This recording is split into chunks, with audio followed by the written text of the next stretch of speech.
Michael Boyle's StrengthCoach.com presents the Strength Coach Podcast, brought to you by Perform Better, the experts in functional training and rehabilitation. PerformBetter.com. All right, hey everybody, welcome to episode 395 of the Strength Coach Podcast, brought to you by Perform Better, the experts in functional training and rehabilitation. I'm your host, Anthony Renna. The show notes are located at strengthcoachpodcast.com. All right, today on the strengthcoach.com and NBSC.TV Coaches Corner, spoke to Coach Boyle about adult clients and barbells. He made a tweet that spurred a lot of comments and a lot of interaction, so I wanted to talk to him about that. At the end of the day, this is his quote. He feels like it promotes certain behaviors that we don't necessarily want to see, and he talks about how they deal in systems, and it's not, you can't really, you have to have rules. So we go really deep into that. It's pretty much the only thing we talked about. On the Hit the Gym with the Strength Coach segment, Jonathan Goodman is on. He's the creator of the Personal Trainer Development Center and host of the popular Obvious Choice podcast. He has a new book out called The Obvious Choice. It comes out this week. We're going to talk about how he lost his way during really a good time in his life, which really was the COVID helped their business, and Jonathan lost his way, and he kind of brought it all back. So he's going to talk about how he did that and how he talks about content, how it's overrated way to build your business, but underrated way to learn and connect, and why it's important to fix inside, what's inside your fence. We're going to talk all about the book, case studies from the book, stories, and a few business ideas. This book is really, I think it's really good for so many people. There's so many good ideas in it, but if you kind of are on or tired of this whole, you have to have 1 million followers and you have to post every day and you have to, interact with every single person, you don't. And this is a great book to read for that. All right, for the Naamly Maximizing the Member Experience, it's Sumit Seth. Today, I'm actually on the phone with Sumit because they have so many big changes at Naamly. That really is scheduling and billing. We're going to talk all about it. They're going into really, not really a one-stop shop, but almost. So good stuff coming up from Naamly in a little bit. Guys, there is a lot of education coming at Perform Better this week. I know it's last minute, but Progressive Kettlebell Movement Masterclass starting on January 14th. That's an online masterclass. You can do that. Perform Better sponsoring that. And then Dr. Jenna Gatsis is coming, Mastering the Biomechanics of Movement, February 22nd in Rhode Island at Perform Better. May 2nd, or in May, there's 2 fitness business workshops, one with Vince Gabriel and one with the Business for Unicorns. And there's also a few upcoming speaker schools. So check all that out at performbetter.com. Lots of things to get to. So let's get on the phone with Coach Boyle. All right, guys, now it's time for the strengthcoach.com and NBSC.TV Coaches Corner with Coach Boyle, strengthcoach.com. Articles, videos, and one of the longest running forums in strength and conditioning and fitness. You can try it out for 7 days for free. Go to strengthcoach.com for your free trial. Also, NBSC.TV, you're basically a fly on the wall at NBSC, staff meetings, programs, seminars, and in-services from top coaches. You can try that out for 7 days. Also, go to NBSC.TV. Coach, how you doing? I am doing well, Anthony. How are you? All right. I'm laughing because we just kind of mentioned, I think what we're going to talk about. You posted something on your platforms and it caused a bit of a stir in typical what's funny? There's some of the people that are pissed. You got a lot of the ammunition guys and gun. Where are they coming from? But I'll read it for everybody. Adult clients don't need to touch a barbell. No barbell squats, no barbell bench, no barbell deadlifts. The best part about this is that the people who will argue will either be in their 20s, train themselves, or both. Before you talk about this, Coach, I want to be your editor here. All right. Because tell me I should leave that end part out. No, it's fine. I think it wouldn't have caused as much of a stir if it said, unless you're doing one-on-one, Most adult clients don't need to touch a barbell unless it's for a landmine press. No barbell squats, we gobble it. No barbell bench, we use dumbbells. No barbell deadlifts, we use a trap bar or kettlebell. And then the best part about this is that still the people who will argue will either be in their 20s training themselves or both. So you'd said, I think the tool promotes certain behaviors and that we don't necessarily want to see. So that's kind of the direction that I wanted to go. We'll first talk about this and the really the mess it caused and the arguments it caused and talk to me about some of the behaviors you don't want to see. Well, yeah, there's a lot to unwrap in this particular conversation because one, it came out of, I had a guy on Twitter who in a response who said something about you really should post more stuff for people over 50. And that was when I thought, okay, people over 50. I said, okay, I'll post about our adult clients. And one of the things they said, and I did at least pick the word need. I didn't say most people shouldn't train with a barbell. I said most people don't need to train with a barbell because I knew there would be some backlash. And I always throw the little, I have to admit, it's a little bit of a cheap shot at the end because the people that tend to argue with me always are either people who say, well, I've been working out for 30 years and I do this, or they're in their 20s.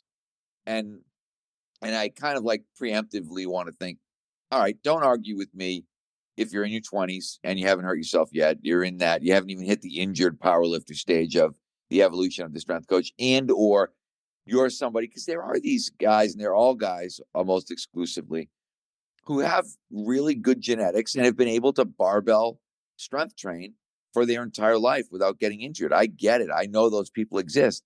The interesting thing about what we're talking about is I never even thought about the fact that we don't use a barbell. And then one day, somebody said something about the bars or what we're doing with the bars during the adult program or whatever. And I thought, wow, we never have the bars out, do we? And it just was a realization that, wow, we've got this whole super successful adult program that we've got. And we've got this really successful personal training business. And we really don't do any barbell work. So it was more kind of an aha, wow. If someone had said you have your adults bench press, I would have said, no, we don't bench press. We do all dumbbell stuff. Well, do you have them squat? Now we goblet squat. We do more split variations. But I just didn't realize, wow, the only time we do use the barbell is to stick it in the landmine, which was really funny because one of the people who, I think it's Chris Turner is his name. He disagrees with everything. No matter what I post, he's got to disagree with it. But he made the point of, oh, we use the barbell in the landmine. And I thought, it's not really using the barbell. That's really stretching the definition of the barbell. Like we use it as an extender you're almost using it to make a machine. That's the way I look at it in terms of the landmine allows you to kind of create something more machine-like in the room. So I thought that was a pretty lame attempt at conflict, but so was most of them.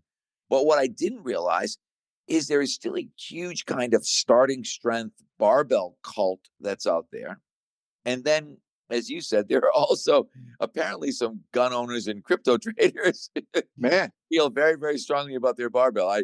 I felt very un-American in the sense that I was questioning the value of the barbell and these people were calling me out. So it was and I got a great text from Alan Cosgrove because it was like the orthopedic cost one. Alan Cosgrove's thing was, you say something incredibly common sense and it blows up the internet with people being angry and disputing it, which I was exactly like, I have the same text. I gotta go back and look, same text about the orthopedic cost thing where he just thought, wow, I think that's just so common sense. And I can't believe the number of people who come out on the other side of that. So it was an interesting couple of days. I don't even want to see what my screen time looks like.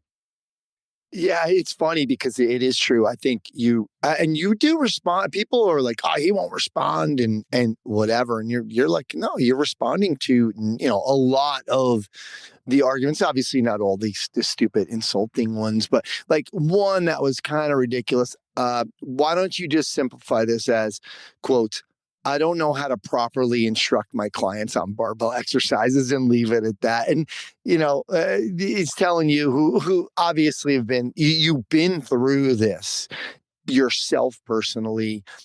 You were using a barbell for years in the 80s and the 90s. So it's kind of some of the responses are ridiculous. I think one of the dumbest arguments I personally have, and look, I do deadlift, Romanian deadlift, use the barbell with all of my clients. And I'm doing one-on-one. And I feel like I'm doing it safely. But one of the arguments is I have older clients who request barbell lifts. I don't take requests personally. I do. I try to help, give them a little autonomy. I want them to have fun. We're not DJs. Yeah, I know. And hey, are you getting any requests for the workout today? Well, there was so many. I mean, there was so many lame excuses like that. Well, one of the best ones too was that the strongest men in the world lift barbells. And I thought, yes, the strongest men in the world also take steroids. So does that mean you should recommend steroids for all your clients? I mean, it's unbelievable. And then there was a bunch of, stronger people are harder to kill. They had the great one.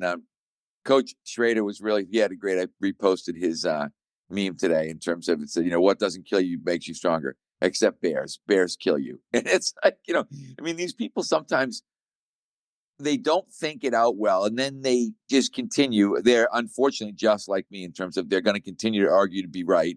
I am also going to continue to argue to be right. So some of these exchanges went on longer than they should have. Some I just abandoned when I realized, okay, these people are almost just baiting me into continually writing responses, and they're not going to change their thought process one iota. But it was a fun couple days. Coach, I want you just to kind of touch also on this, because normally you'll say it's about logistics as well. That will always be part of the argument. But this argument is that we deal in systems. There can be exceptions, but to have exceptions, you need rules. And you, like you were saying, you can't have those. Right. And we can't say, and this is the difference. So with our adult program, we've got 300 adults that are going to go through in a week in general as a round number. And we can't say, well, you can barbell bench press if you want to. You can barbell deadlift if you want to. You can do front squat. You can do back squat. That doesn't work. And so what we do is we look at certain exercises and think these are exercises, or these are ways to exercise this pattern that probably don't work well in our system.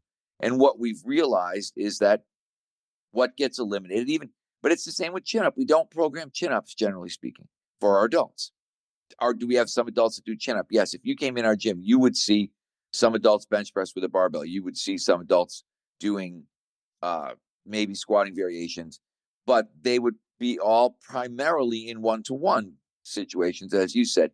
But you also might look in the group and see, we do have a couple. I have one mom in particular who loves to bench press. I mean, and she's really into it in terms of she can bench 135 for 5. And on days when we dumbbell press, sometimes she bench presses. I don't think that's the end of the world, but I did say in one of the tweets, we have to beware of the slippery slope. And we talk about this slippery slope idea all the time in terms of, and this is where the deadlift thing got in. And Brendan would attest to this. Brendan had clients and they always said, we only deadlift on days Mike doesn't come in. So Brendan would know what days I wasn't coming in, because he had a group of probably late 40s, early 50-year-old males at that time. And he had gotten them into deadlifting. And I used to come in and be like, Brendan, this is going to bite you in the ass. One of these guys is going to hurt his back. And you're going to look at me and realize, shit, I shouldn't have done that. And so they would have these sort of sneaky deadlift workouts when I wasn't there. And some guys would actually text me after about because they were guys that I knew. And they were like, oh, trap barred this today. You weren't there, kind of thing. And although you're giggling, right, and I'm laughing, it's funny, but it's really not funny when you're looking at, hey, we got 1,000 people a week maybe that are going to run through this place. We can't have coaches doing what they want to do. We can't have coaches taking requests, as we said. We can't be DJs. We have to be people that are coaching and teaching the system. So it's really weird because I found myself defending, and I find myself actually on Twitter all the time. I'm defending opinions. The whole thing with Twitter, I post something and I shouldn't have to say, oh, this is my opinion about training. It's obvious if I post it, it's my opinion about training.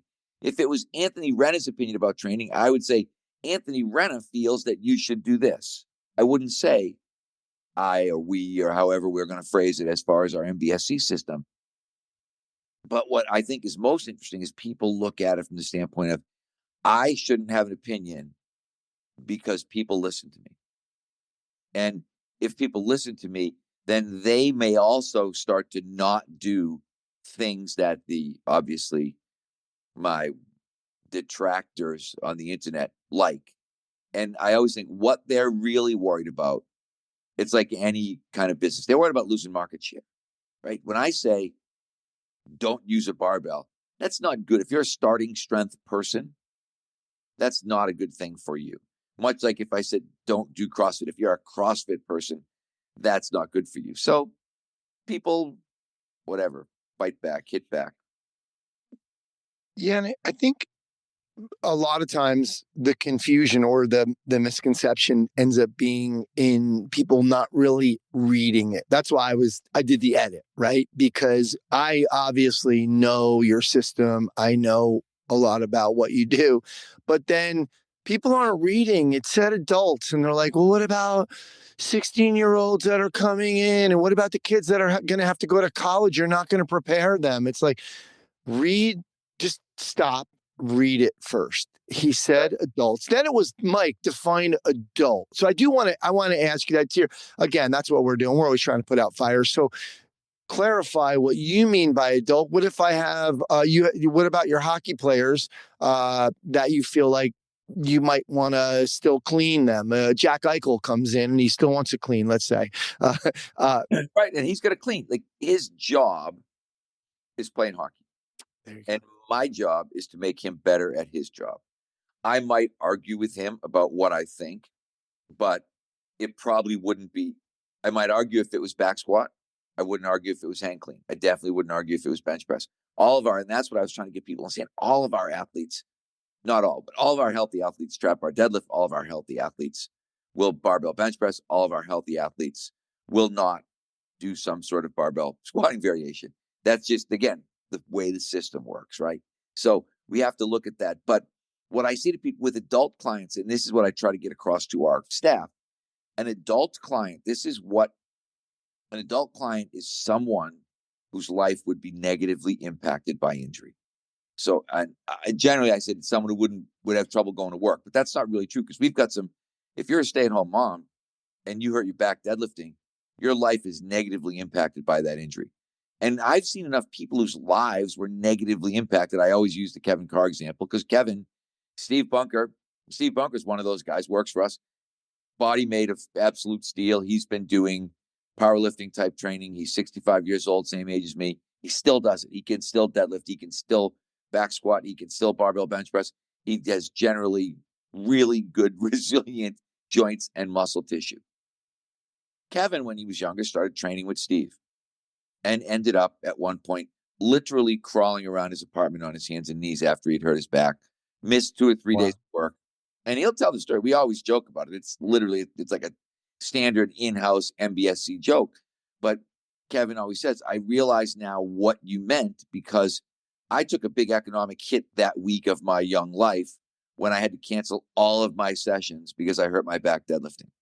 And I think we have a lot of really addictive personalities because it's very, very interesting to watch people post about, for instance, I've seen one guy going back to squatting after double knee replacement, another guy talking about bench pressing after shoulder replacement. I look at that and think, I don't know why somebody, I always go back, that's my slamming your hand in the car door analogy, but I don't know why people go back to these things, but you realize there is a borderline addiction to the barbell and to being strong. And I remember one of my friends who has since passed away, who he had really gotten into steroids. He had gone from a 170-pound wrestler at BU to a 270-pound bodybuilder.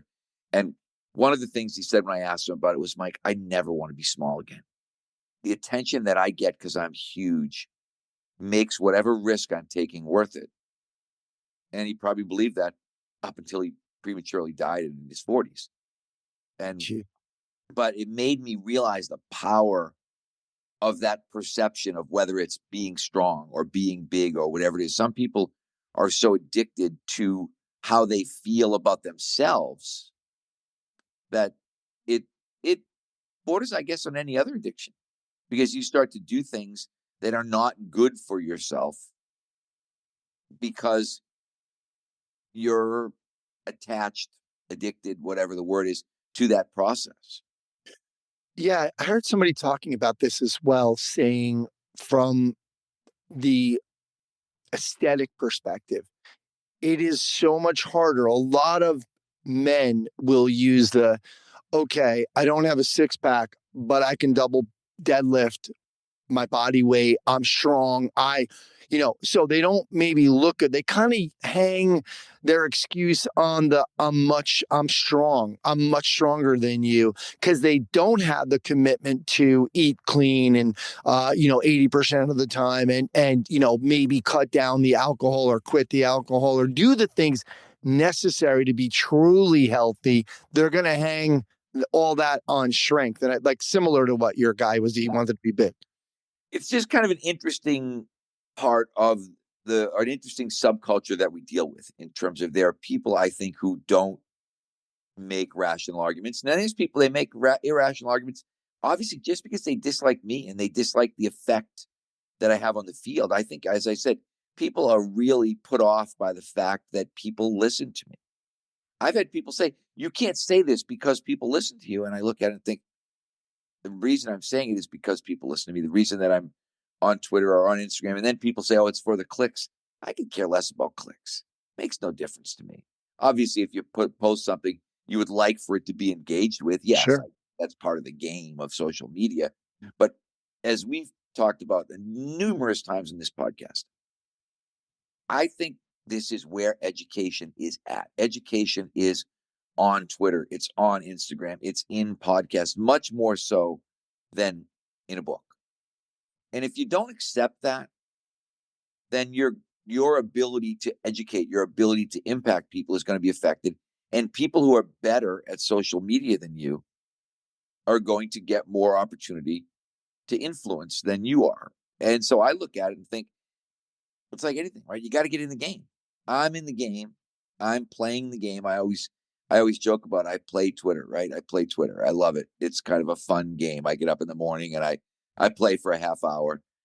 And some people get really put off by that, and I really don't. I kind of take off, go about my day, and maybe I'll come back in the evening and I'll play around for another half hour. But then you have days like this last week where it was kind of all day. Every time I looked at my phone. So I think when you go over 20 on Twitter, any like responses or notifications or whatever, it just shows 20. And my phone was almost constantly showing 20. I would look and think, oh, 20. Yeah. Just looked at it like 2 minutes ago. It's 20 again. And there were people. The interesting thing is that there were probably more likes, shares, reposts than there Yeah. were negative comments. But what stands out, as with anything, the negativity is what stands out. Yeah. Well, there is one thing. I mean, if you're going to complain about something, and one of the things you complain about is the influencers that really don't have the experience, but you're doing something about it. You're talking about this stuff on Twitter and saying, hey, this is the way I'm doing it, just to kind of, you're trying to counterbalance the crap that's out there. And that is part of your responsibility if you're going to be an influencer, like that you are. Yeah, and that's what I love. That, I always get, one of the guys said, "Oh, it's the standard appeal to authority thing." It's like, yes, we have a really successful business. Yes, we've been doing this for a really long time. Therefore, I do believe that our opinions have value. If what we were doing wasn't working, we wouldn't have been in business for 20, whatever, 5 or 7 years, whatever it's been right now. If what we were doing wasn't working, we wouldn't be consistently increasing our business, which we are. So I think that's part of what people have to look at. You can look at me and say, I have no idea what I'm talking about. But in reality, the results don't say that. And the results say, no, I probably do know what I'm talking about, because I look at some of these people, and I would love to sometimes throw the cheap shots back in terms of, okay, how's your certification course going? Like, how many books have you written? But you realize, okay, that just, now you're really getting in the gutter with them. So there are times, sometimes there are times I write responses and then delete them. Yeah. Okay, that's not going to move the conversation forward. And I'm getting better at not doing that. I think that a couple of snide ones that I slipped in there just because people just didn't want to give it up. But in general, I'm doing better. Yeah. And I think the conversation will continue next week when we're putting this podcast out. We always put out a bunch of snippets, and we'll probably, we're definitely going to put some of these in there, and hopefully, I don't know how much conversation we'll have. Maybe it'll have some of those people that keep coming back, but obviously you're clarifying here, and when people hear it, it's a little bit more acceptable as opposed to reading it. So good stuff, Coach. Thanks for doing this. Thanks for everything you do for me. I appreciate you. All right, bud.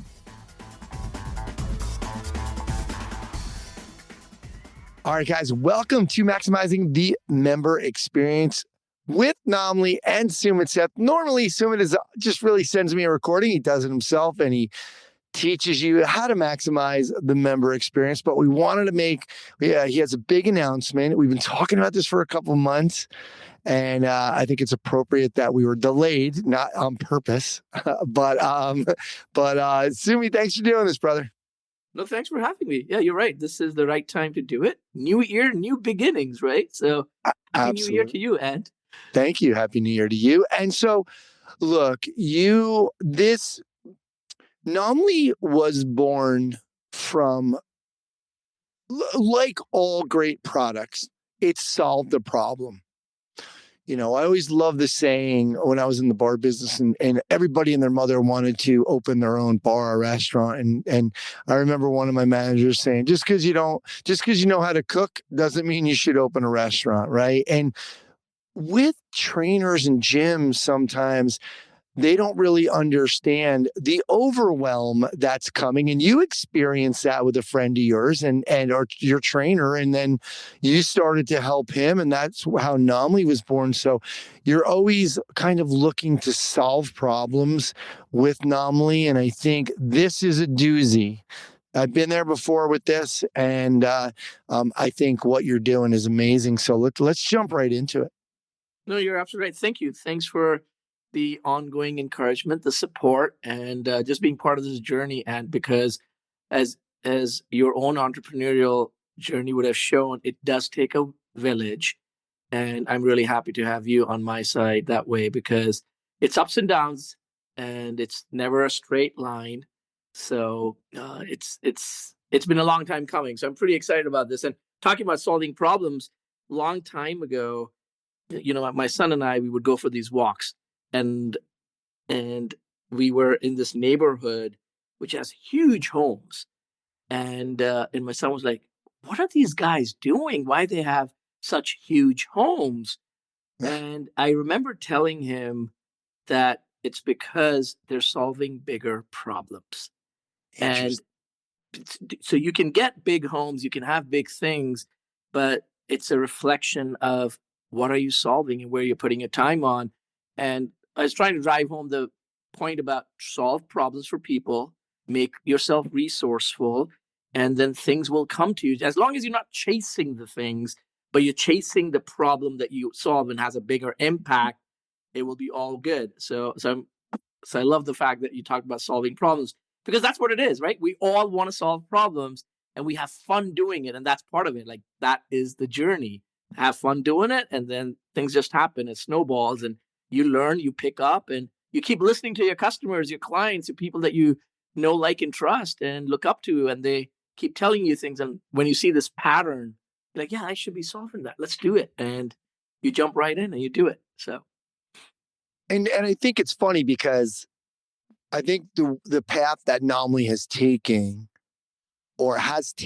originally, I can remember you talking about the problem you were solving, which was the communication piece for gym owners and worrying about like leaving it up to trainers and then, being able to kind of control that piece of it and have things automated. Awesome. And I think I remember you saying you really didn't want to solve this problem that you're about to start solving. You were like, no, we don't want to go there. That's too much. But I think the important lesson here, Alan Cosgrove always talked about this, is listen to the questions that people are asking and listen to the problems that they're asking you to solve. And so, talk to us about the new problem that you're solving.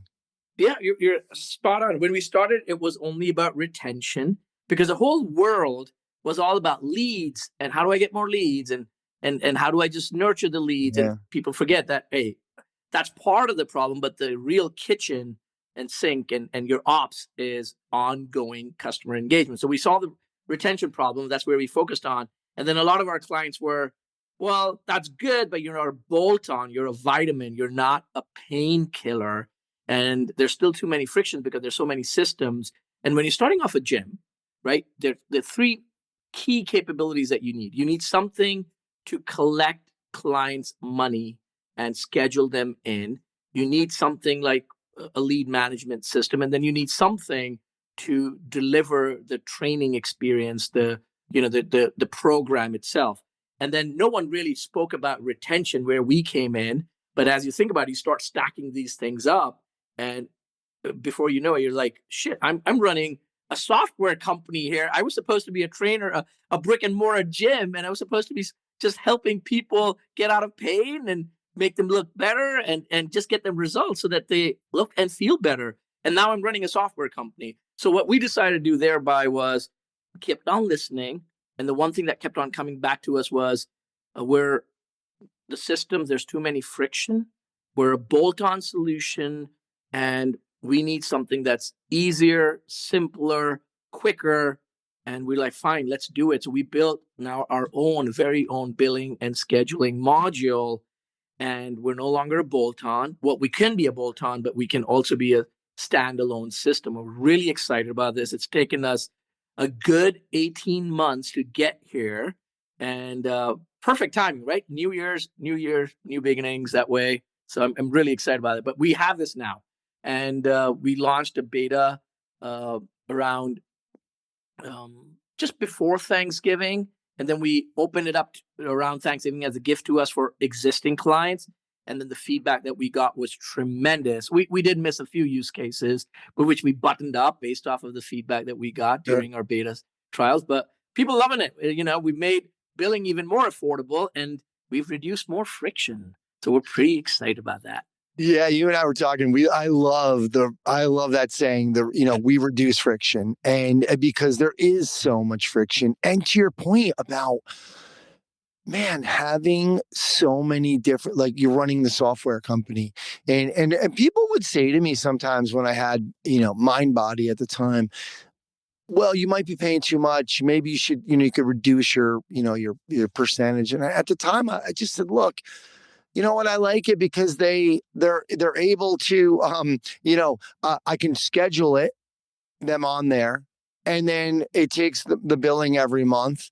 And I don't want to. Now, could I have gone through PayPal? Could I have gotten a check from them? All that stuff. No, that stuff is just more time away from what your core competencies are. And so, which is not accounting or bill collecting or scheduling. I don't want to be doing that. So I think some of those things as a gym owner, these are the things that nobody tells you about. And then all of a sudden you're you're spending so much time doing all these things. That's why Michael Gerber wrote the E-Myth, the entrepreneurial myth, because you think you're going to have all this free time when you open a business and then all these things pop up, right? 100%. It's like, when a trainer leaves a big box or a place where they work and say, I don't get paid it well enough to do this. I'm going to open my own shop. And, the $100 that you charge, I just get $20 out of it. It's nothing. You're taking advantage of me. And once you become that owner yourself, you're like, holy moly, I have equipment to pay for. I have rent to pay for. I have admin stuff to pay for. I have all these no wonder. I mean, and then you start thinking like, even 20, $30 is a lot of money to pay to the coaches because there's just not enough to go around. So when you start, you're like, the one thing you have is time. So you're like, I'm going to do everything myself because I have so much of it. And then as you start maturing, then I think somewhere it hits upon you, how do I win back my time? Because now I want to trade back my time. I don't want to be spending doing $10 tasks. And yet you still end up doing it because the systems don't bloody talk to each other. Yes. Right. And that's where the friction is. Like you have these great softwares that do great one thing, but a small business owner really needs something that is ubiquitous and does little things, but a little bit of everything, right? And rather than a depth, there are very few businesses that require the depth that one software has. Otherwise, you're just using the standard little things of every software. So that's what it became like a T or anchor. Like, what's your key thing? For us, it's communication. And then the peripheral things is, let's bring in the billing and scheduling. Let's bring in the leads management. Let's bring in staff communication. But let's get the member retention, member experience dialed in. Absolutely. And you said I know in MindBody, I'm not trying to bash MindBody. It's just I had MindBody, so it was my experience. One of the problems I had with MindBody was at the time was I would put something in and it would go to my Google Calendar, but I couldn't put something in my Google Calendar like because I did the podcast too, right? So sometimes I'd say, well, I have an 11 o'clock open. So, Sumit wants to do an interview. Cool, I'll pop him in there. But then I'd have to go into MindBody and put in interview with Sumit. Like I'd have to actually manually put that in because Google didn't communicate back to MindBody. You guys are doing that, right? Absolutely. And you're so right. Like this is where the devil is in the detail, because on the front end, it looks like that's billing and scheduling. How difficult can that be? Yeah. You're just collecting money. It's recurring billing. It gets charged on the same day. If you're doing monthly now, people have moved to bi-weekly, but still. And I was like, no, there's a lot more nuances. And Google Calendar is one such great capability that you speak to, because believe it or not, that was one of the biggest feedbacks that we got when we kept on listening to our clients. They're like, it's one-way traffic. They don't talk to each other. Then we get lost. And you talk about the Strength Coach podcast segment. There's also about leads, right? You don't put leads in MindBody. You're just doing client side. And just before you know it, it gets out of whack. Now you're getting double booked. And then you're like, I don't know how to handle this. What do I say? It opens up a can of worms. And those are the real life nitty-gritty problems we work towards solving. And we're really excited about doing that now. Yeah. And look, what I had to do was if I needed, for example, I wanted to allow someone to schedule on their own, because they could come in whenever they want. They paid a monthly. You want to come in at 8 or 8:30? Don't tell me. Just put it in the schedule. I couldn't do that. I had to have them communicate that and then me put it in the schedule, because I didn't want them putting it in because they didn't communicate, and I might have had something in there and maybe I forgot to put it in MindBody. And I think this is the strength of Naamly, doing one thing really well for a couple of years and then taking this feedback and figuring, and nobody goes to more fitness conferences, knows more gym owners than Sumit Seth at this point, right? I mean, it's crazy. So you got all this feedback, and I think these are you said it, the devil's in the details. So looking forward to this, Sumit. I'm really excited for you, really proud of you. You've kind of come a real long way, kind of doing these segments. That's a completely different thing, but you've also kind of gotten out of your shell from that perspective. And then, you've really kind of learned this business, and it's inspiring to see. So thanks for being part of the show. Thanks for doing this, and good luck with, the new Naamly. Oh, thank you very much. And I enjoy these segments a lot. And thank you for not giving up on me, Ann, because I know there was a time when you're like, you have some great insights. I'm like, I don't think so, but thank you. And I thought you were being polite, which you're a great person, but I love the fact that you stuck with me. And now I get a lot of feedback on these segments from my, like, hey, that was a great story. I got this from it. That was amazing how you connected it with onboarding, my ski trip or whatever. It just keeps coming back to me like, wow, this is great. And I enjoy this. And you've been helpful in getting me out of my shell, like you said. So I appreciate you, and I appreciate the community, because the community has given to me many folds, and I enjoy that part tremendously. Very cool. Let's do this right here. And you know what? I got another segment you need to send me, so you better send it to me or else you're I off. will do that. I will do that. Right. All Sweet. right, buddy. Sumit, thanks for doing this, man. So thank you for having me. Thanks again. All right, guys, now it's time for the Hit the Gym with the Strength Coach segment. And I have on Jonathan Goodman, the creator of the Personal Trainer Development Center, host of the popular Obvious Choice podcast, a top podcast for coaches, entrepreneurs, and small business owners. Since 2011, he's supported fitness professionals, grown some of the largest online communities, publishing several books, and establishing the first ever certification for online trainers, the Online Trainer Academy. If you remember, we had him on a couple of years ago talking all about it. It was a great episode.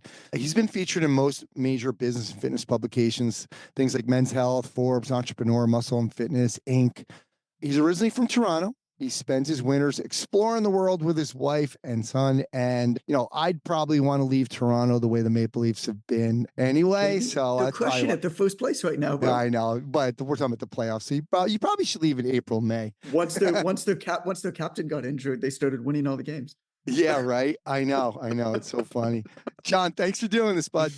Hey, it's good to be back, man. It's good to be back. Always good to talk to you. And I think it's funny because we talked for 15 minutes beforehand, Yes. which, you know, that just tells you. As it happens.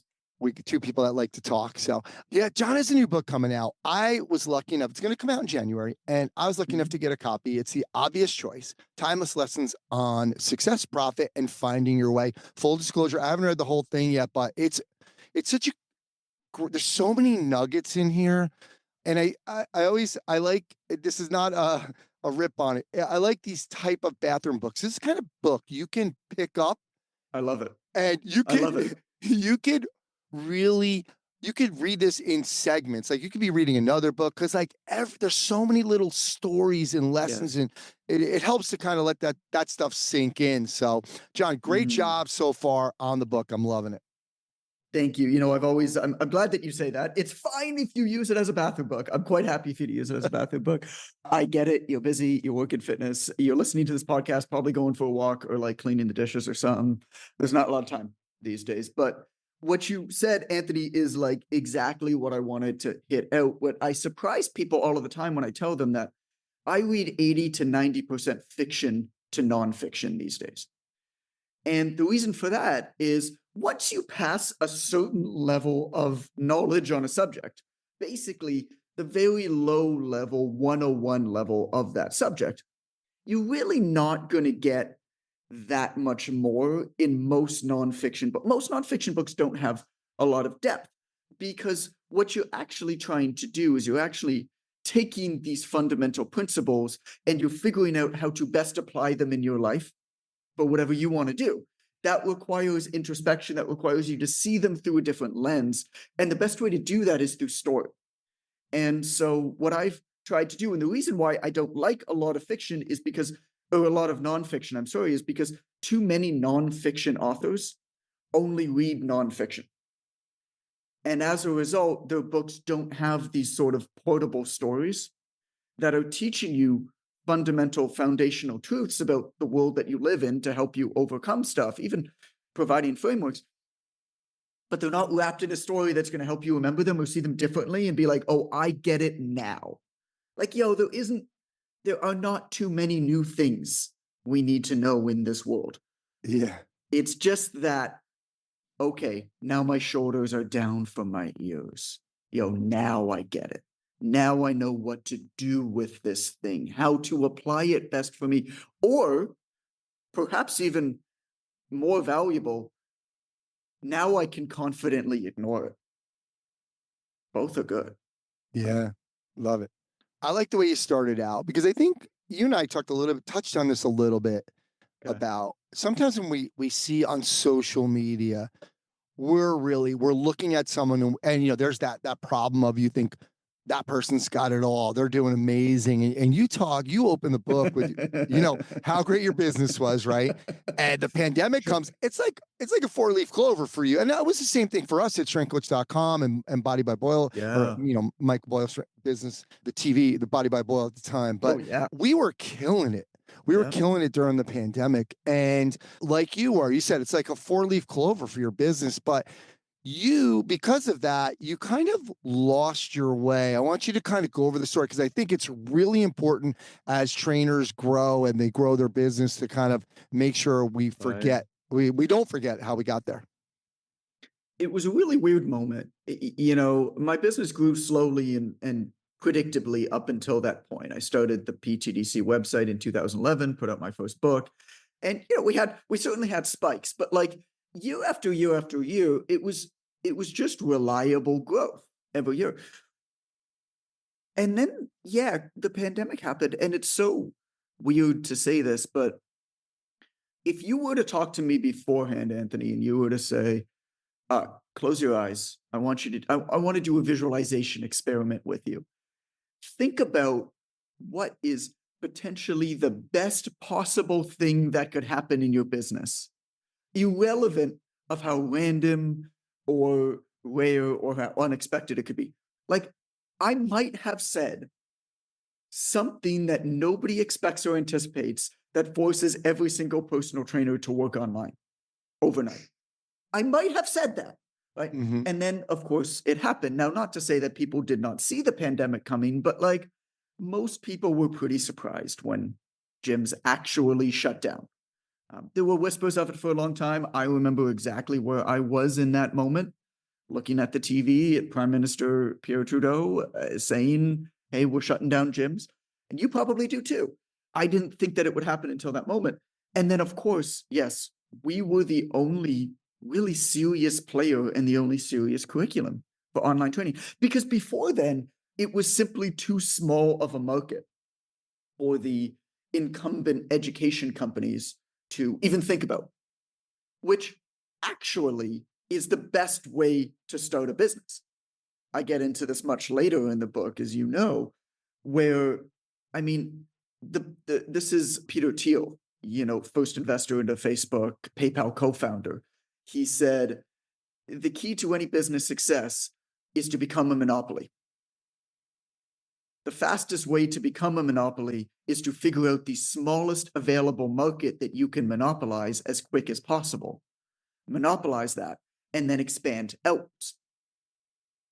And so that's effectively what I'd done without knowing that I was doing it, is that it was too small for the big players to pay attention to. And as a result, I was able to monopolize it without really knowing what I was doing at the beginning, and without a lot of resources right at the beginning. Now, as you grow, of course, you learn what you're doing, you improve your product, and you acquire more resources, which allows you, if you choose to expand outwards into adjacent markets potentially, right? And get bigger and bigger and bigger. Like every big company is started this way.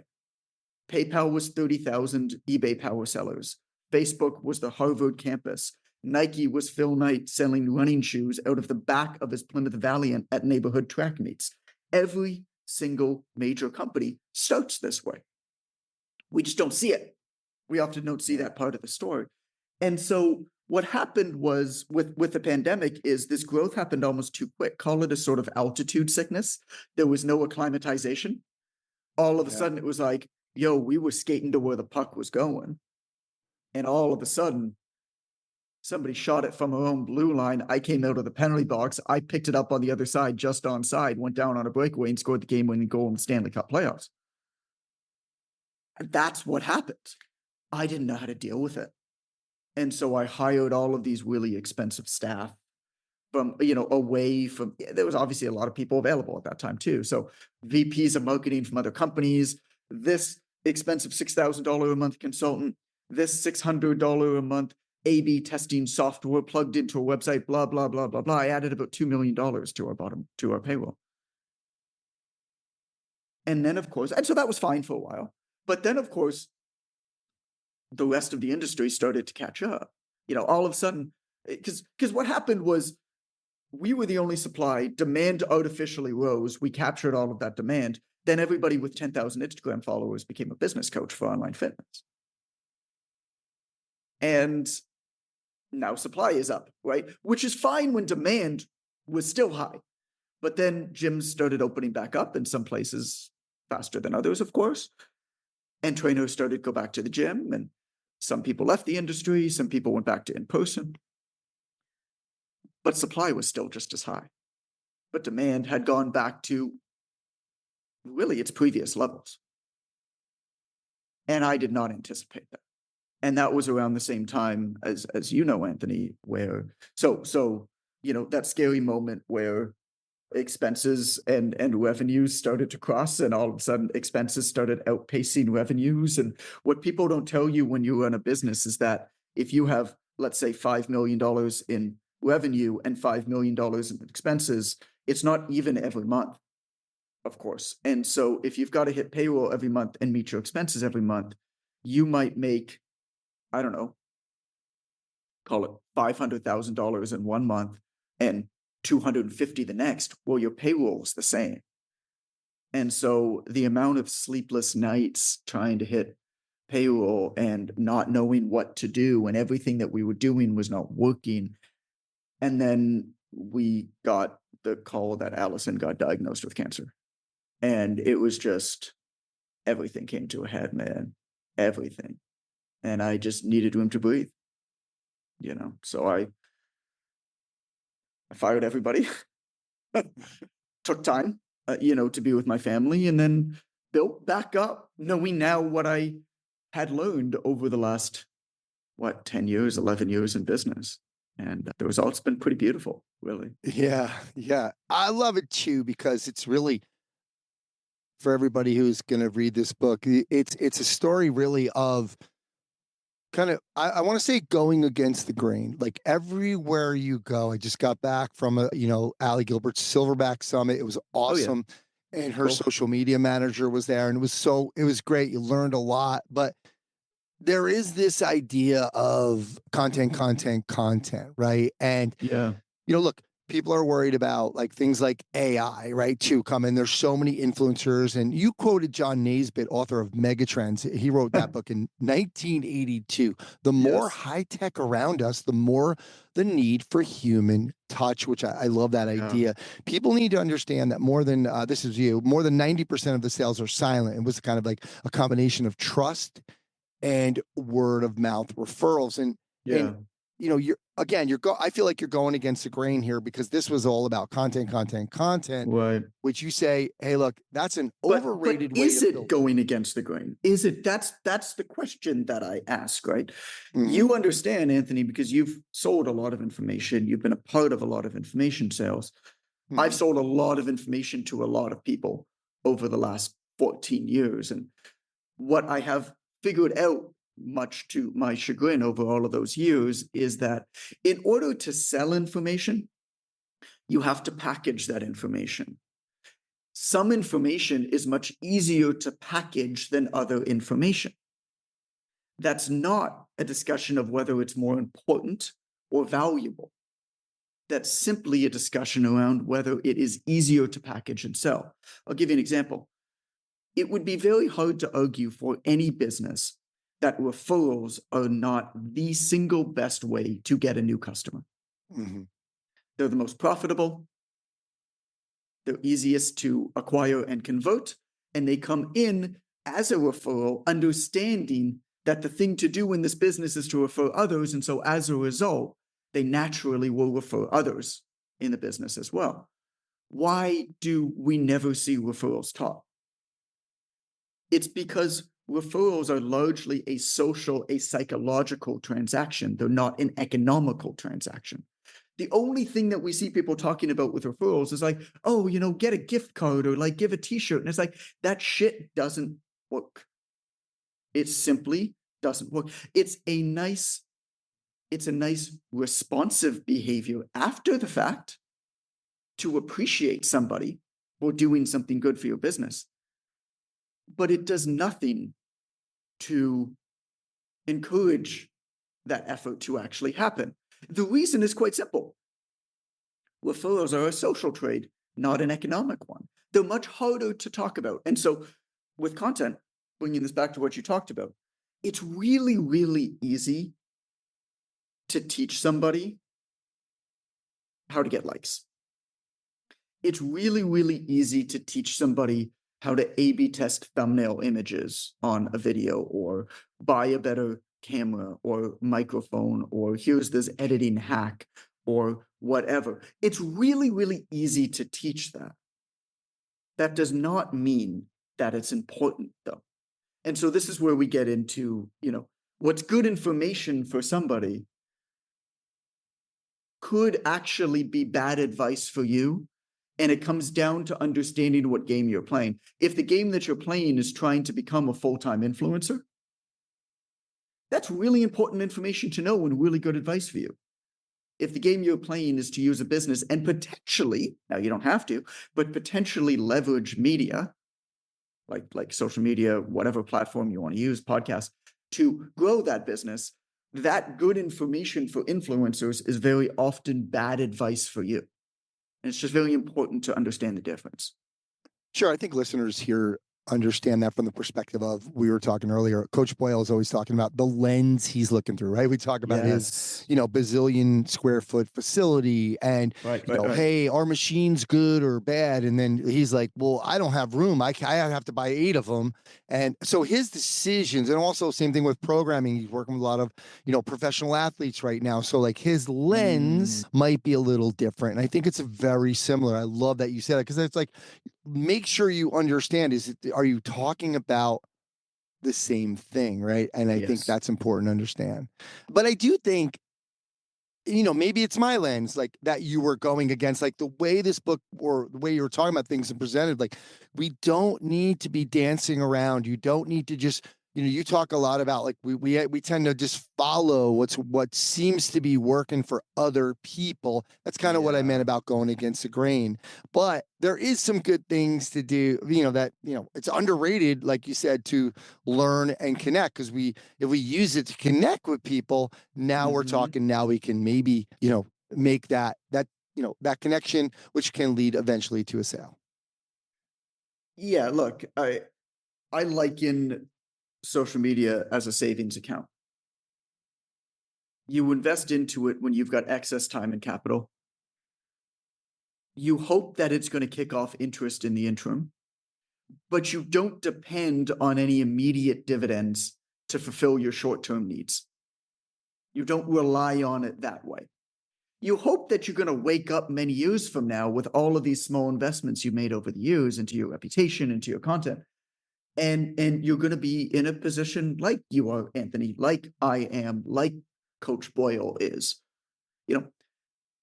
Coach Boyle did not sit down when he started making videos on YouTube in 1987 or whatever year he started making videos on YouTube. I mean, he did not sit down and he's like, I'm going to create an audience so I can sell more people, right? He was just sharing. I don't know what his motivations were, but he was serving. He was sharing what he knew.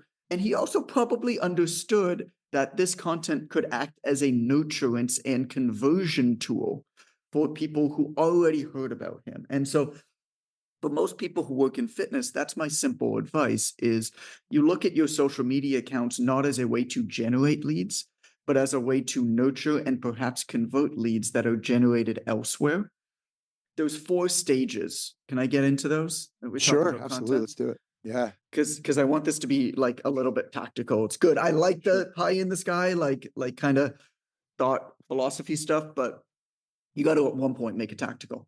All right. So as you're listening to this, there's 4 stages, right? In content. Over the course of your career, you're going to be in one of these stages. And each stage has different games and different rules and different purposes, and how you use the content changes and why you use it changes. And so the 4 stages are pretty simple, right?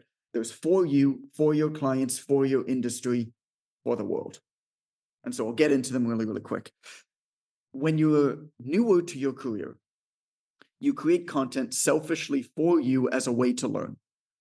Because the best way to learn is to teach. It forces your brain to figure out what this thing that you understand means in a different way. When you have to communicate something, I don't care whether you write podcast, video, create short social media videos, it actually doesn't matter. What matters is the act of taking what you know and trying to teach it to somebody else whose biases and backgrounds you are not aware of. Because that forces a level of understanding of the topic way better than anything you would ever get if you just sit at home and read the same books over and over and over again. So you create content to learn selfishly for yourself in order to get better. Now, that could turn into something. I mean, my first book, Ignite the Fire, was literally my way of deconstructing and better understanding what was going on throughout the day in the gym. I would just write a bullet note on the back of my clipboard of anything that happened throughout the day. And then I went home and I wrote like how I could have done it better, or I thought about it a little bit more. That turned into a book that then became very successful many years later, but like that was not the original intent of it. Stage number 2 is you create content for your clients. You create content for your clients. So at this point, you know enough to get people results, but you've read the same books, you've watched the same videos, you've listened to the same podcasts as anybody else. You don't have anything like really unique to say. You probably don't know enough to really simplify or tell stories around your thing in a way that somebody who isn't already connected to you would be like, oh my God, out of everybody in the world, right? This is the one person you're listening to, because you have to understand when you're creating content, you're not competing with other strength coaches in your area for content. You're competing against the top content creators, the top entertainers in the world for attention. The same as if you're trying to get a client to work out, you're not competing against other workouts, you're competing against Netflix, right? This is your competition. And so at this point, stage 2, you're just answering the questions, even if you've seen them answered somewhere else. You're just doing it yourself for the people that you are close to. Send a newsletter, create a gym podcast, whatever you want to do, your social media account. You cannot measure the success, though, of that content based off of the insights and superficial metrics that the social media platform or the media platform gives you. Because those are metrics that measure somebody trying to become popular on that platform. Not a bad goal, but not your goal. Your goal is to potentially leverage that platform to get customers. It's not to become famous on that platform. And so you need your own metrics. Most people, I believe, Anthony, should actually stay in stage 2 for their entire career. You should never, because what it does then is it has most of the benefits of content, of nurturance, of retention, of conversion, without the negatives of comparison, of being on this content hamster wheel, of obsession, right? Most people should stay in stage 2. Stage 3 is when people start to notice that you've been successful and you start sharing about what you're doing now that you've become successful for other people in your industry. You know, we were talking about this before, right? The folks who are going to engage with your content, like think about the last 5 things that you bought or services that you bought into, coaches that you've, whatever. Was it a result of them pointing at words in space to trending music on social media? Was it, do you even know if they have a social media account? Like maybe one of them, maybe that nurtured you. If it did, it took a very, very long time to convince you that that was the person. Most of the stuff that you follow are people like you saying things that you already understand and believe because it feels good to have somebody else articulating what you already know and believe. Yeah. And so you can become that person, right? And build an audience. And then once you have an audience and once you have a community of people like you talk to them, you ask them what they're missing, and then you go and build it. I mean, that's the PTDC website for me. I built an audience of personal trainers, and then I got on the phone with 137 of them for 13 minutes at a time. And I asked them what they needed. And out of that became 1K Extra, which grew into the Online Trainer Academy. and now QuickCoach, the software, and a lot of the other things that I've done. And then stage 4 is thought leadership, right? Thought leadership is where, if you can become a thought leadership, it is unquestionably the most valuable position to be in on the planet. But thought leadership is about the earned reputation of the individual. It's not about the quality of their content. The misconception is that you have to do dope shit online in order to enable you to do dope shit in the real world. It's the opposite. You first do dope shit in the real world, and then perhaps you decide to amplify that by talking about it in a dope way online. And so, maybe you become a thought leader. And if you can, world's easy, right? You can just like I'm at the point now where even this morning, somebody came to me with like an insane opportunity. They're like, I'll give you 50% of the entire business. And you don't have to do anything, right? Like if you get to that point, it's a beautiful point to be in, but that's going to take you decades. Yeah. Decades. And of like real work, like not trendy music. Yeah.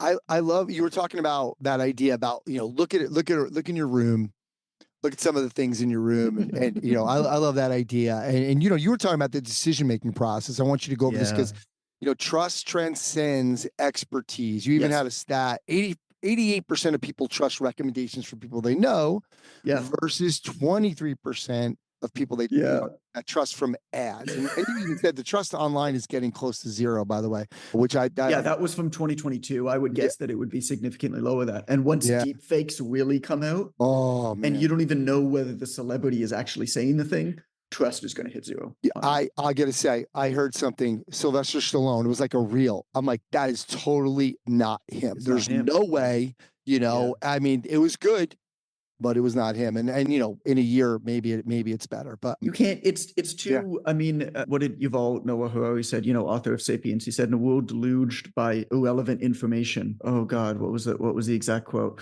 Basically like focus is the only thing that matters. The way to distract and persuade the population is not to hide information from them. It's actually to overwhelm them with too much information. And that's what we see. And then mix that with having actually no clue whether the information's legitimate, because there's no fact checkers anywhere, there's no gatekeepers anywhere, and not even knowing whether the people you trust are actually saying the thing you're hearing them say as a result of deepfakes. Trust is going to zero. There's no question in my mind. And so it's interesting to think about it because, to you understand the credentials that matter. You understand, what the letter CSCS means. You know the difference between a weekend certification and a year-long internship. Your clients don't. And we can complain and we can bitch and we can moan and we can say that customers just don't get it. And it's true, they don't. But we cannot expect them to. It's not their job to. And so you should absolutely get educated so that you can provide a great service to somebody. But you should not believe in any way or rely in any way on your education to generate you any customers. That's not how it happens. And think about your own purchases. We trust the word of a neighbor, a friend, a colleague, more than we trust the word on an actual expert of that same topic.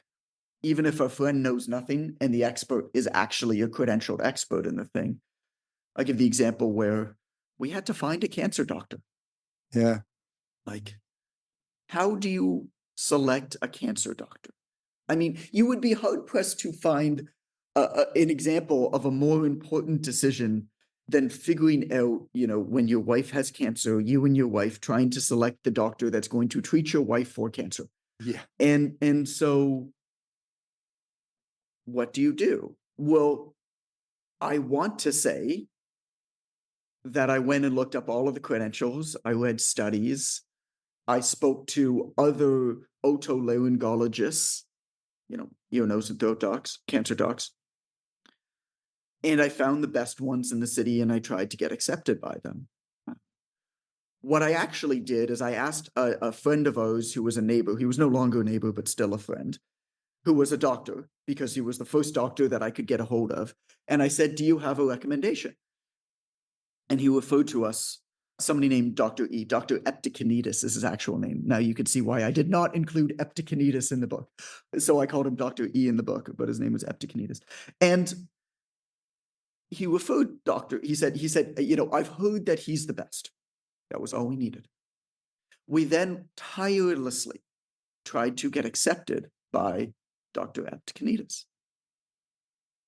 Well, and we did. And he ended up being a great doctor, and my wife is fine. Like everything's good, everything worked out. Right. But my friend who we asked is an addiction psychiatrist. He's never had cancer. He's never known anybody who's had ear, nose, and throat cancer. He's never known anybody who's been treated by Dr. E. And yet, we trusted this person's word as gospel because we trusted him. We trusted my friend. That's an embarrassingly bad way to make a very, very important decision. But it's also a very human way to make a decision. And so what I really try to get at in the book, I mean, the book is ostensibly about figuring out what game you're playing in business, understanding those different games that you get to play. And it's important to choose. And then once you choose, it's important to learn the rules of the game and decide how best to play by those rules for your own goals. And recognizing other games and other goals and appreciating that they're good for other people and not for you. Right? Yeah. And so when I really started to think about how we chose this doctor and what it means, what I realized is that I don't need to like the fact that that's how I made a decision, but that is the truth about how I made a decision. And that's how just about everybody makes just about every single decision. And so those are the rules of the game. Yeah. And if I understand those rules, I can play within them. And I can maximize my success within the confines of the way that the game is actually played, not the way that the game I wish was played. Yeah. Yeah. Well, I'm gonna ask you to go over another example in a second, but Okay. I want to. You mentioned something that's really important that I've been saying for a long time about Oh, what's that? your own goals. Like people always look at somebody else. You brought up a great example with this guy, a trainer, Jason. He's got a great business. He's not internet famous, but he has a good local rep. He's got a good business. And then a friend suggests, hey, build an app so you can scale. So he gets a developer, a few $1,000s, app is ready. A few friends buy his, but he's still selling for like $20. Because why? Because that's what everyone does, right? Because that's what he sees other people do. Yeah. And he needs customers, but it's complicated, right? And now, the focus, he's shifted away from his core competencies, hiring a social media manager. There's more money in that, right? Long story short is like he gets away from his own personal roadmap, and then he's broke and he's not paying. He's moving out of his house because he ruined his business. Because then there's collateral damage because now you're trying to do other things, and now your good business that you had, the people that have been supporting you, they're suffering. Just talk a little bit about that idea. I mean, it's the problem of trading in a good business model for a bad business model. In a ridiculous search for what I call the passive income fallacy. And so I tell that story near the beginning of the book. The passive income fallacy is actually in the last chapter, but the whole thing, of course, spins together. And I did actually say that he was a trainer and a coach. The interesting thing about this book, and actually I think, we're talking to coaches now and gym owners, strength coaches, but that's, of course, my background. This book is not just for coaches and trainers. And something that I've done and that I think has led to a lot of success in my career is I went and learned outside of my industry, particularly in parallel industries. For example, there's an example in the book about a friend of mine who runs a really high-end tutoring business.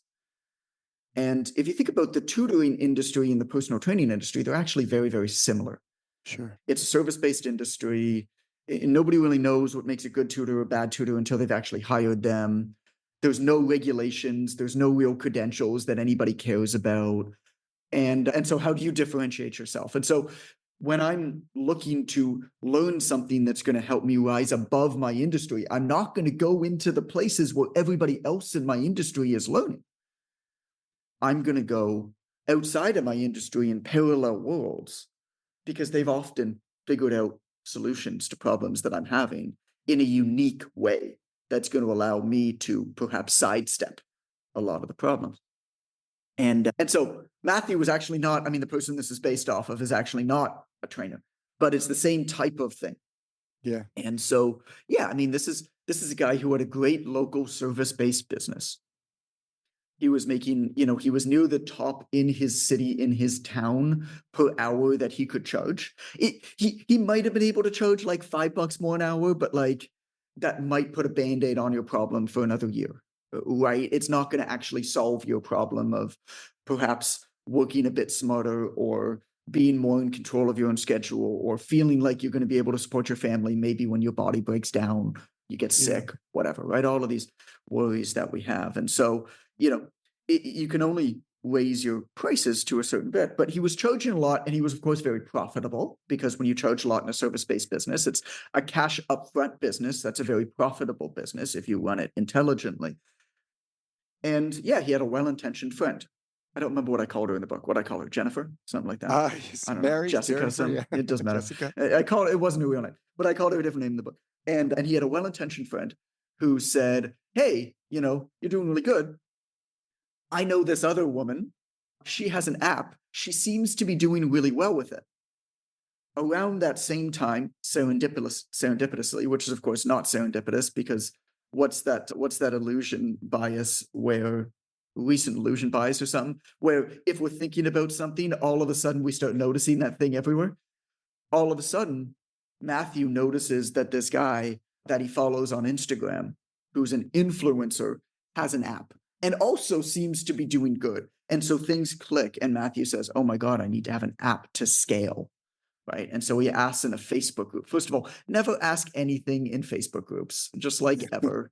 Can I just say that? Like, never ask any question in Facebook groups for advice about anything. You have no idea who these people are. You have no idea whether they're actually successful. Just don't. That's just my advice to you. And so he asks in the Facebook group if anybody has recommendations for app developers. Recommendations are made.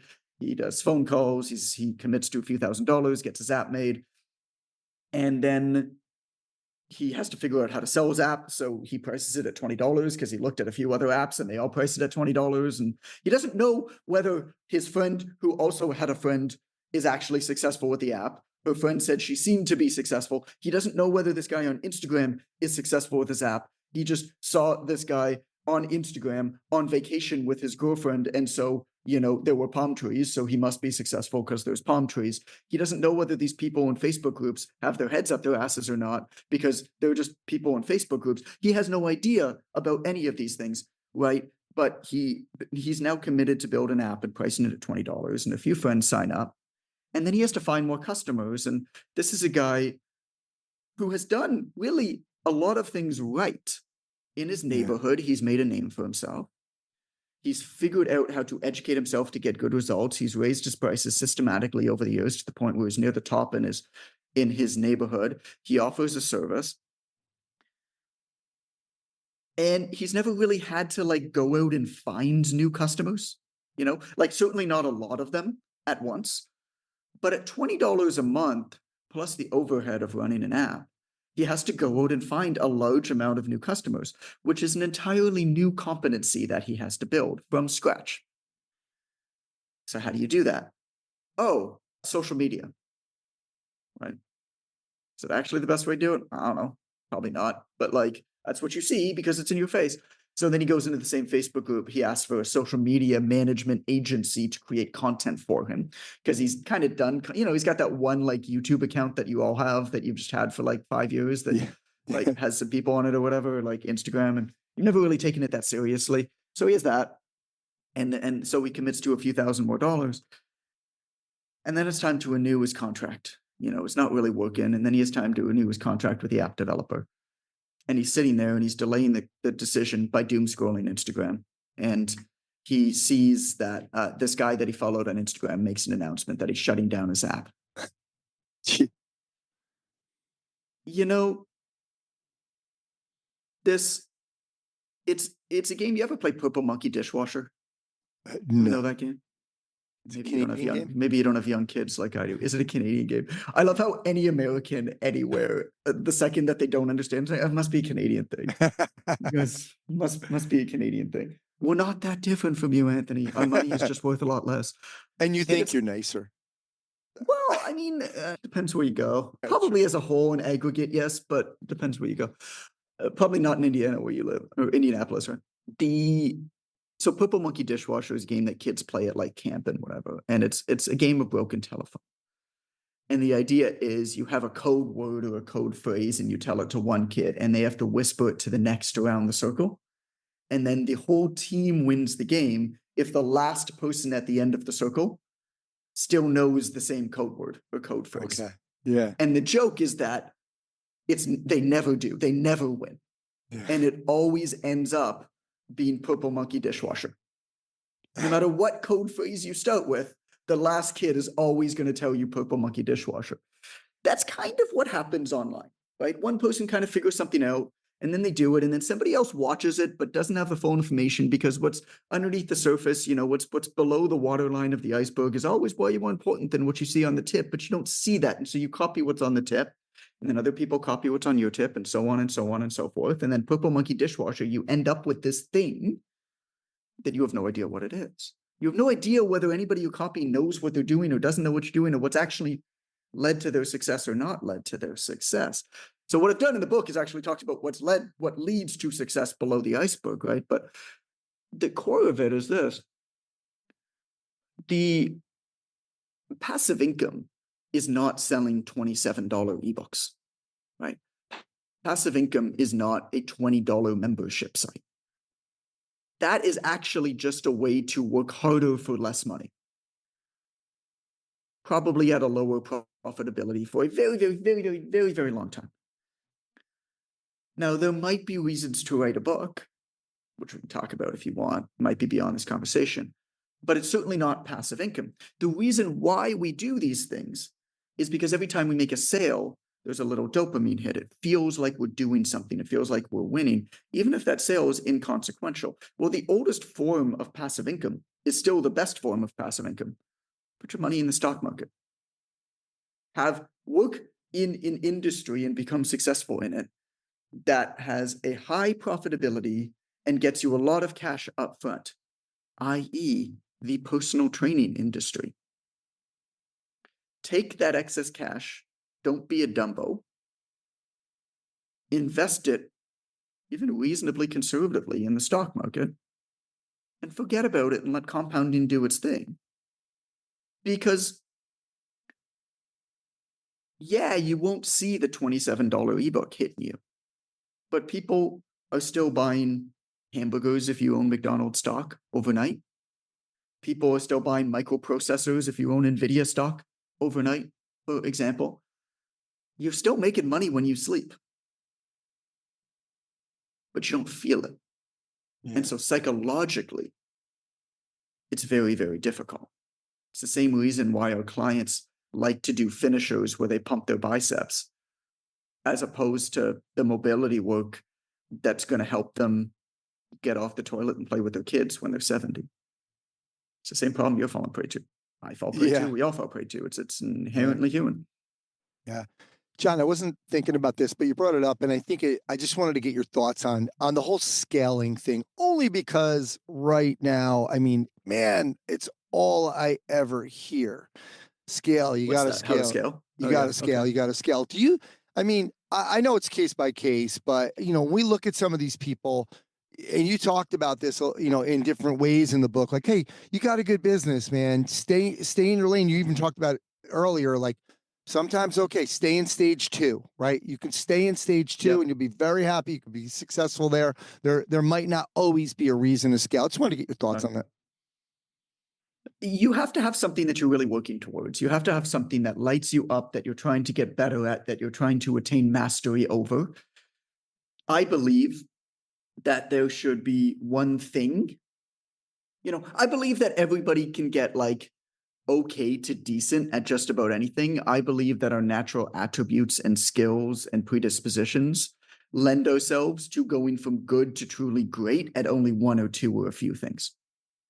For example, like I think that with a tremendous amount of work, I could be like a decent YouTuber. I think with that same tremendous amount of work, I could become a truly world-class writer. No, I'm not there yet, but it's not, it's just for whatever reason, that's how my brain works. And so when I think about scale, money has diminishing returns. Now, for different people, there's different amounts. If you're like me and you just want to own a Casio watch and ride your bike, it's less, right? Yeah. Other people that like expensive things, obviously it's more. But no matter who you are, there's diminishing returns. If you have 37 plates of pasta in front of you or 38, they ain't going to make a lick of difference. What you do need to figure out, though, is what's your thing? And then once you figure that out, you optimize all other aspects of your life so that you can invest as much creatively, financially, otherwise, temporally, as you can into that thing. My thing is writing. My thing is books. My thing is authorship. I own, I think 3 businesses. I don't even know. I stopped counting at one point. I don't operate a single one of them. I think you need to give away more to get more. I still have 100% ownership, but I give away 50% of the profits to others in those businesses that operate them on my behalf. That is a terrible financial decision, but that is a wonderful personal decision. Because what that allows me to do then is that allows me to have my needs met, serve people, all of those good things, while at the same time putting, give or take, 80% of my time into thinking about the books that I'm writing or the book that I'm writing at that time, or in this case, marketing at this time. So when you're talking about scale, I think there's got to be a reason to do it. There are absolutely some people that are driven by growth. Like, what are you into? Growth. I think that's a pretty miserable, empty existence, but that's the game I play. I can't think any other way, so I don't pretend to understand how that lights up other people, but I get that it does, and great for them. For the most part, I think it's actually more discovering what your thing is. And then you don't necessarily scale. You systematize and you operationalize what makes you money, maybe, such that you can invest then, in every sense of the word, into that thing that's going to drive you. We're made to work, humans. We're not made to retire. Like I don't know, I think golf is a stupid sport as a whole, but like maybe if you like golf, like you probably only like it because you play 10 times a year. Yeah. So true. I like this idea of, finding, what's your thing, right? I think Yeah. it's so important. And you talk a little bit in the book. I love the way you put it. Fix what's inside your fence. And I feel like, that working on your strength.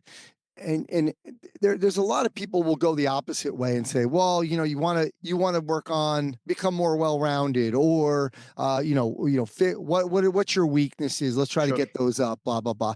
Can you kind of expand on this idea when you're talking about fix what's inside your fence?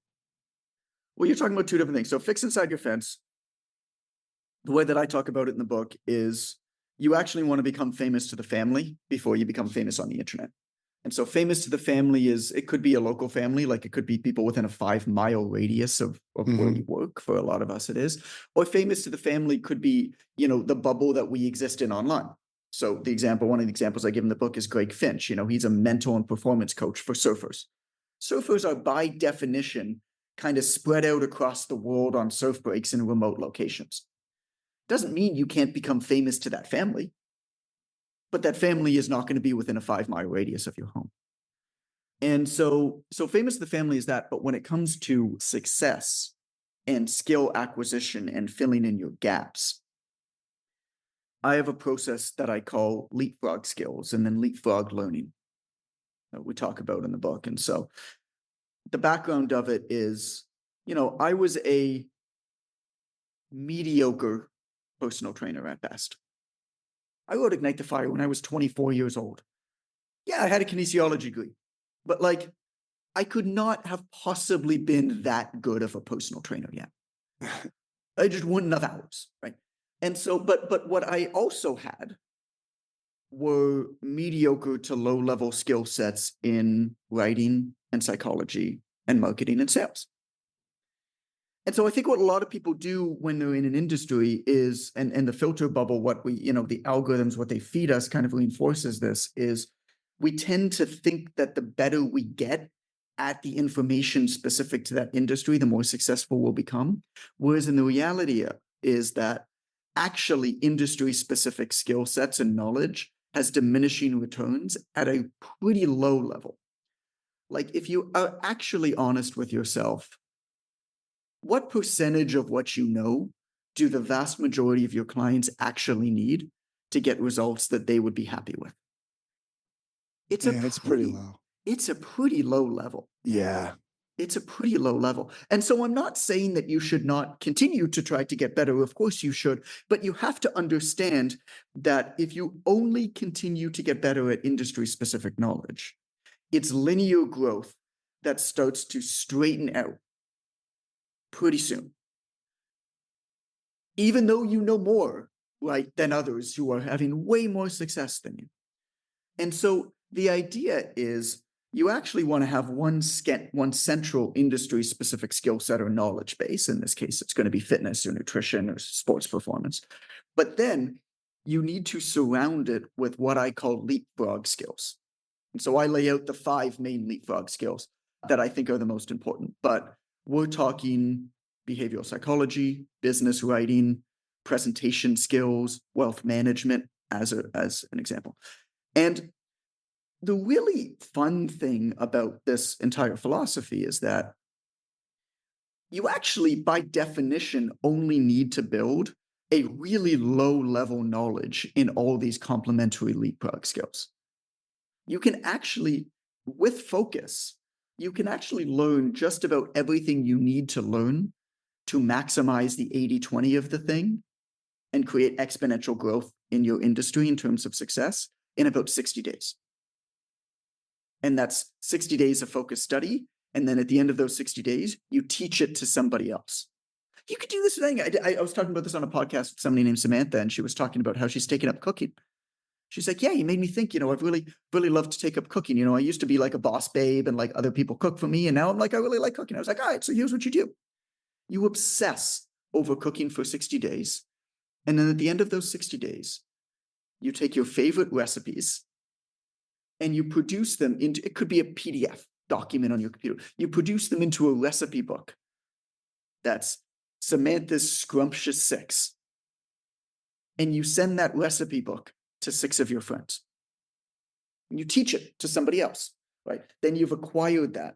And then you move on to the next, or you just like chill out for a bit and you don't like develop yourself for a little bit of time because sometimes we need to chill out a bit and enjoy what we have. I think that's why a lot of people who work in our industry get really frustrated, Anthony, is because it's so naturally pleasant to learn more about stuff we're already good at. It's so naturally pleasant to have people reinforce things we already know. And so the challenging question that I'll leave you with is this, are you learning right now with whatever you're learning and studying because you actually think realistically it will contribute to higher levels of success for you or better results for your client? Or are you learning because it's personally interesting to you? Now, if it's the latter, that's not a problem.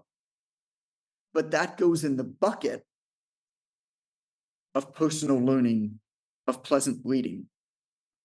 That does not go in the bucket of professional development. That's all there is to it. Yeah. I was laughing before because it reminded me of I had this physical therapist who used to train at my gym, and we ended up having I said something like, "Oh, well, you'll get all three hamstrings on this stretch," and she's like, "Three hamstrings? There's only two," and I'm like, "What?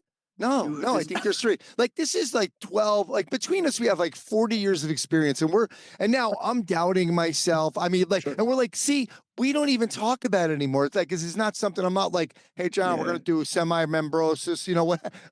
It's not. You never mention any of that, and so I hadn't even since I opened my CSCS book, 12, 13, 14 years in, I'm in it, and I don't even remember how many hamstrings there were. So to your point, some of this stuff, that's not the stuff my clients ever cared about. So it's like not something that I kind of kept up on. And the exception to this, the corollary to this argument is, if your aim is to truly be the best in the world, yes, those things matter. Yeah. Right. And you should absolutely success over it. And so there's really two paths to success, right? The first is you obsess over your area of study, obsess, decades long obsession to get to that point where you are one of the few true masters. It takes a very, very long time. Success isn't guaranteed, but you could get there, right? The other way is to do exactly what I'm talking about with the leapfrog skills, with the complementary skills. The benefit of the other way is it's far quicker and you don't need to know as much about, any one thing. But if you're in the first one, then yeah, knowing the hamstrings matter, right? But you don't even Sure. need to know the names. You need to know that there's like an outer one, a middle one, and an inner one. And then you're working with a physique athlete who you want to stand in a banana hammock on stage, oiled up, and you're like, you're going to do hamstring curls with your toes pointed out for this, and then we need to bring up this part of your inner thigh. So then you're going to, like that's mastery. Yeah. Yeah. Greg, the physician, who comes in twice a week at 4:30 p.m. for 45 minutes, who wants to not hurt when he plays golf. Yeah. You don't need to know that stuff. Yeah. Exactly. Exactly. So I was right. There was three. You just confirmed it. I think there's four. No, there's four. There might be four. Okay. There's four. There's four. You There's said three a small middle, ones, and then there's a inner, big out. one. Yeah, and then there's a big one that goes over top. There we go. Come on. So let's jump. Rectus, vastus, intermedius, and lateralis. All right, there we go. So I'm probably wrong, and somebody's going to call me out on this. I know we're going to get comments now. John, we got a few minutes. Let's talk a little tactical. I love in your online training academy, you did this challenge at one point. It was like 5-day challenge. And when people call you or ask you for advice, one of the first things you say, who'd you call today? Right. And I love the way you brought up this guy that, you called him the dude in the book, and he like delivers steaks in your neighborhood. I just thought it was like, and he's knocking on doors in the neighborhood. He doesn't, but when you see that truck and a neighbor's using it, we talked a little bit about this earlier about those referrals, just kind of go on this concept, because I think it's a super tactical idea that trainers can get a really good sense of what you're talking about with this.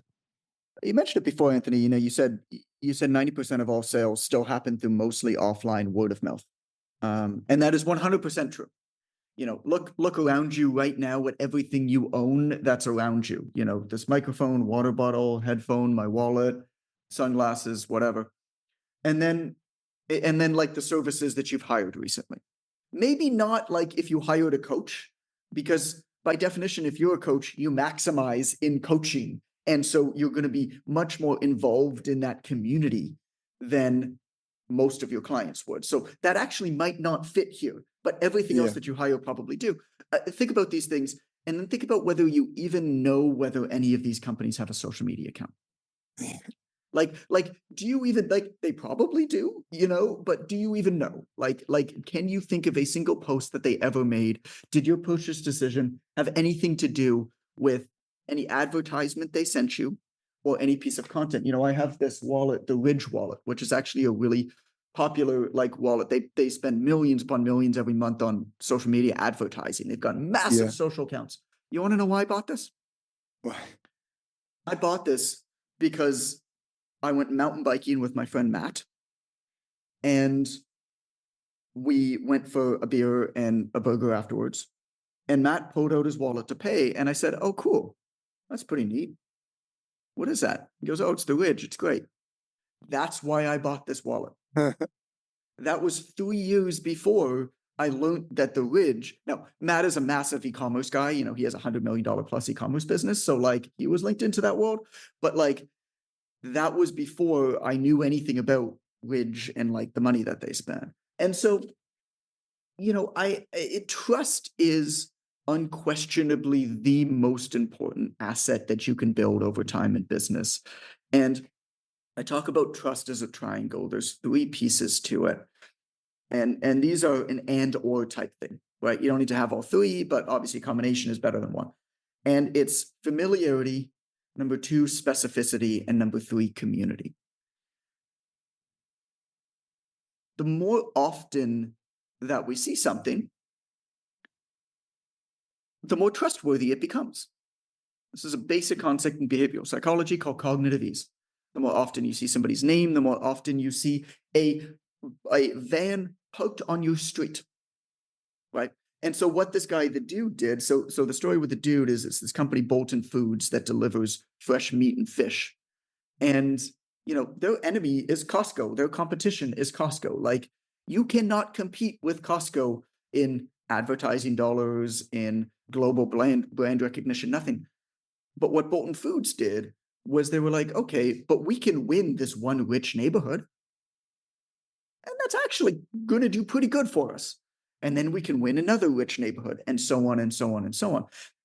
And the way that they did that is a combination. They actually did all 3, if I'm thinking about it now. I wish I wrote about this in the book, Anthony. But they actually did all 3, if I'm thinking about it right now. Because what they did is they parked this branded van on the street, and they actually moved it up and down the street and the blocks a little bit over a couple of weeks. And they went and knocked on doors. And they said, hey, I'm just doing a delivery for a neighbor.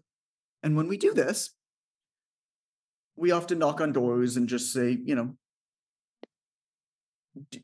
are you all stocked up with meat and fish?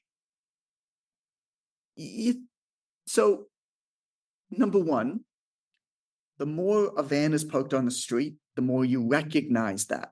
If he wanted to scale, he could then send advertisements. And because the van is already on my street, the advertisements would have a better lift because I see them more often.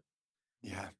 And this works with content as well. You know, like the way to win in Facebook ads is actually to build a personal brand first and then send ads to your personal brand, because then people trust you more often and your ads convert better.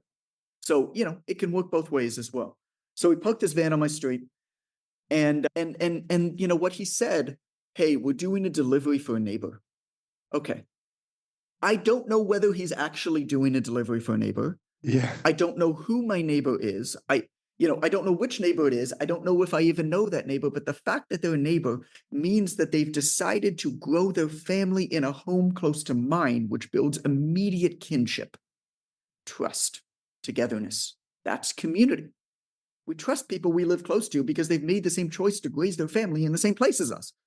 Sure. And so in saying that, immediately, you know, a van parked on the street making a delivery to a neighbor becomes a business to look into, even if we don't know our neighbor, even if we don't know if they're actually making a delivery. And then the last thing that he did is he asked me what I liked. He asked me what I liked. You know, what kind of, are you, you know, you're not a vegetarian, are you? Ha ha ha, no. Okay. You know, what kind of meat do you like? Oh, we make sushi sometimes. Oh, we have this great sushi grade tuna and salmon. Like, so that's specificity, right? Yeah. So familiarity, I see the van. Community, my neighbors are also buying it. Yep. Specificity, what do you like? I'm going to make a specific recommendation to you. That's the trust triangle. Nailed it. 10 minutes. I gave him $550. And then the key is I went to pay, and I went to pay with a credit card. And he said, happy to accept credit card, but if all else is equal, I save $3 if you pay with debit. Would you mind doing that? Oh, I saved 3%. So I paid with debit, and he saved 3%. Yeah. I did a calculation in the book of how much he saves if based off of 10 purchases a day, which is like super conservative, based off of people paying with debit instead of credit card. It's over $40,000 a year, pure profit straight to his bottom line. What we don't appreciate when we work online is just not even how much more difficult it is to acquire customers, but how much more expensive it is to sell to those customers. When you work in person or do this more local stuff, if you can, it's way more profitable too. Which means you need to make less. Like, Yeah. maybe charge cash and, not maybe tell your local government about all of it. I'm not saying to do that, but people definitely do that, Yeah. Yeah.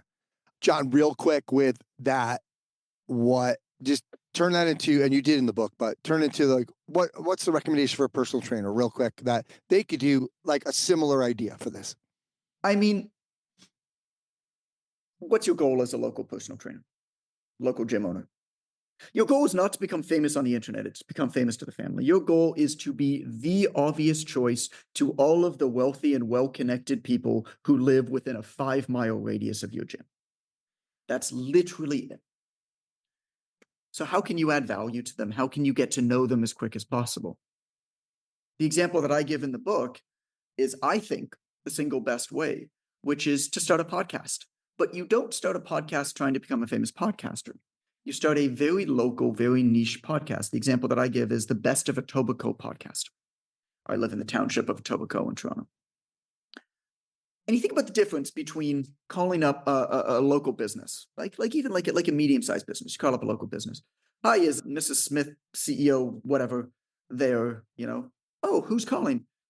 Oh, I'm from John's gym. We do lunch and learns, and I think it might be beneficial for your staff if I can come in there and maybe do a presentation.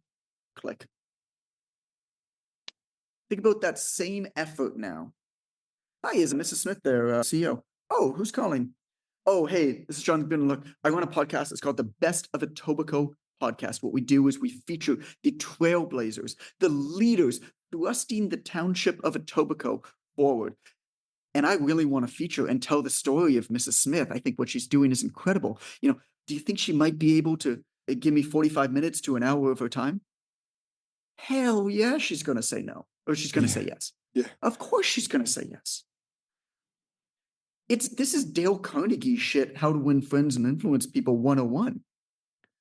Imagine that every single person walking around has a big sign on their forehead that says, please, please, please make me feel important today. Well, what happens next is now you have a one-on-one conversation with Mrs. Smith. That might be a more in-depth personal conversation that Mrs. Smith has had with anybody that month, including her spouse. And it's all been about her. Well, now you've ingratiated yourself to Mrs. Smith. Now you're a friend to Mrs. Smith. At the end of that call, what do you say to Mrs. Smith? Hey, do you know one or two other business leaders in the neighborhood that you think would be great to this? Mrs. Smith is going to introduce you, maybe, probably, to one or two other people. Said another way, she's going to refer you. All that a referral is a transference of trust to somebody else. She's going to refer you to somebody else. Within 3 months, you're going to have the best network of all of the wealthy and well-connected people in your neighborhood. And then the other half of that is you go to the local coffee shops. You go to local pubs, massage therapists, all of these great little institutions. And you interview them for the podcast as well. And you share their story. And then you mock up a little bit of a card that says, how the heck did this great masseuse end up in Etobicoke? And of course, everything leads back to your website, and you have interstitial advertisements for your gym, for your personal training services throughout. It's very obvious that you're a trainer. And you print up 100 of these cards with a QR code to that person's episode, and you bring them in to this little coffee shop, and you say, I really, really enjoyed meeting you, Samantha. And now knowing your story and where you came from and your passion for the beans and everything makes me want to come back here more and more and more. And I think your other patrons would love that too. Would probably benefit you by creating more recurring business. So here's what I've done. Totally up to you. You don't have to do this, but here's 100 or so codes. Why don't you get that all lead back to your episode, right? Why don't you get your staff to staple these to the receipt of everybody who buys a coffee. And you can call me or I'll come back, every few weeks and I'll bring you more cards. Within 3 months now, you have all of the local businesses promoting you, and you have a personal relationship with all of the wealthy and well-connected people in your neighborhood. Nobody outside of your neighborhood will know who you are. And so this is why, and here's what I'll end it with, because I got to jump to another pod. But this is why, Anthony, I say, this is going to be bad for your ego. You will never be a top 100 podcast. You will never have a lot of downloads on your podcast. You will not be rich with likes. But most of the people who are rich with likes are poor with dollars. Because what's good for the ego is very often bad for the wallet, and vice versa. Love it. Guys, the book is The Obvious Choice. John, it comes out next week, January 14th, right? The book comes out January 14th. Okay. And here's the deal that I'll make to you listening. I mean, I'm you. I come from your industry, right? So obviously, I get you, even though, and so there's a lot of examples of fitness, but a lot of examples not outside of fitness that'll get your brain turning and gears moving. But here's the deal that I'll make you. Buy the book. Something I learned a long time ago was to never think even twice about buying a book. The second I hear anything about a book, I buy the book, even if I don't read it right away. But I want to make it even easier for you. So buy the book. It's HarperCollins. It's available everywhere. Audio, Kindle, hardcover, whatever you like.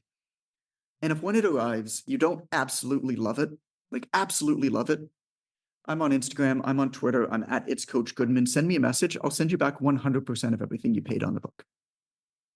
Very cool. Awesome. You're not going to get a lot of those calls. Guys, this is really good. I'm halfway through it, really enjoying it. It's a good bathroom book, but you'll learn a lot, and there's some really good takeaways in here. So, John, thanks so much for your extra time today. I really appreciate you. Great talking to you, brother. Appreciate you, Anthony. Thank you, man.